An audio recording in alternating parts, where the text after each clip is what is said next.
के बारे में जानकारी करें, क्योंकि जिला विधिक सेवा प्राधिकरण, राष्ट्रीय विधिक सेवा प्राधिकरण और राज्य विधिक सेवा प्राधिकरण के दिशा निर्देशन में कार्य करते हैं और उनकी नीतियों को आगे बढ़ाते हैं, उनकी कार्य योजनाओं को असली जामा पहनाते हैं।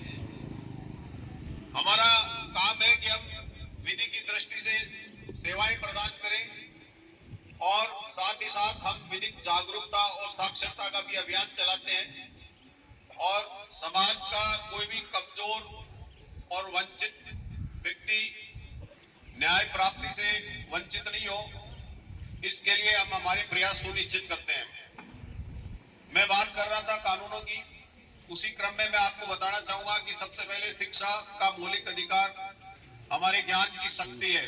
किसी भी बच्चे के लिए शिक्षा उसके लिए सबसे बड़ा अधिकार है, जो हमें हमारे भारतीय संविधान के अनुच्छेद 21(a) के तहत बच्चों को मुफ्त और कानूनी अनिवार्य शिक्षा अधिनियम 2009 जो RT एक्ट के रूप में सामने आया, ये एक कानून में क्रांति है, क्योंकि इस कानून के तहत जो अनिवार्य शिक्षा है वह 6 से 14 वर्ष की उम्र के प्रत्येक बच्चे को प्राथमिक शिक्षा पूरी करने तक मुफ्त और अनिवार्य कानूनी शिक्षा प्राप्त करने का अधिकार देता है।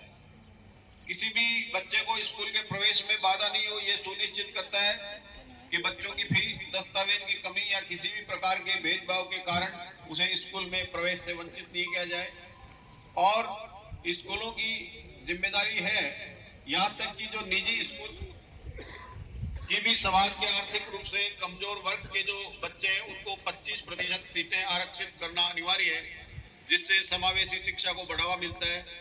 ये नहीं कि गवर्नमेंट स्कूल में पढ़ने वाले बच्चे हैं वो अलग रहेंगे, प्राइवेट वाले अलग रहेंगे, बल्कि अब समाज के जो कमजोर और वंचित निर्धन सीटें वहाँ अनिवार्य रूप से उनके लिए आरक्षित होती है और उनमें उनका एडमिशन सुनिश्चित किया जाएगा।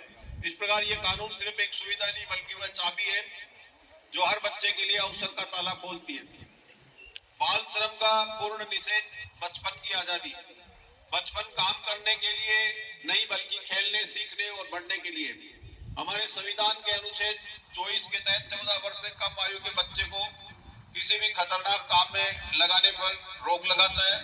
इस संवैधानिक सुरक्षा को बाल श्रम निषेध और विनियमन अधिनियम 2016 ने और भी मजबूत किया, जिससे सभी प्रकार के कार्य पर रोक यानी 14 वर्ष से कम उम्र के बच्चे इस अधिनियम के अनुसार 14 सभी प्रकार के व्यवसायों और प्रक्रियाओं में काम करने पर उनके लिए पूरी तरह रोक लगा दी है। अपवाद केवल इतना है कि केवल स्कूल के घंटों के बाद या छुट्टी इसकी पहचान सुनिश्चित हो।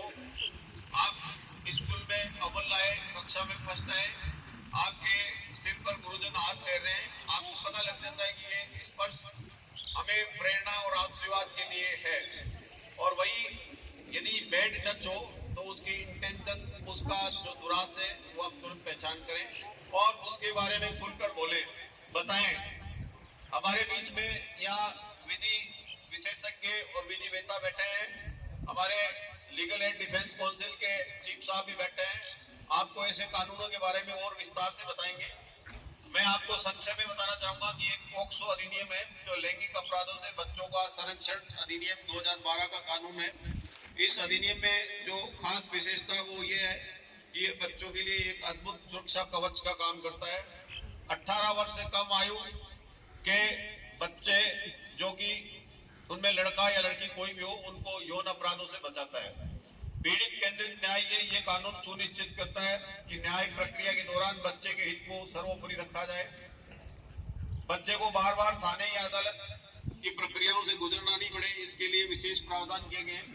और अनिवार्य रिपोर्टिंग, यदि किसी को भी किसी बच्चे के साथ हो रहे यौन अपराध की जानकारी है तो वो उसकी अनिवार्य रूप से सूचना देगा, ये कानून में अनिवार्य है। ऐसा न करने पर दंडात्मक कार्रवाई हो सकती है। इस प्रकार ये पोक्सो अधिनियम ये घोषणा करता है कि बच्चों के शरीर और मन पर किसी भी प्रकार का हमला अक्षम्य है। इसके अलावा मैं आपको बताना चाहूंगा कि बाल विवाह निषेध यानी जीवन चुनने का अधिकार।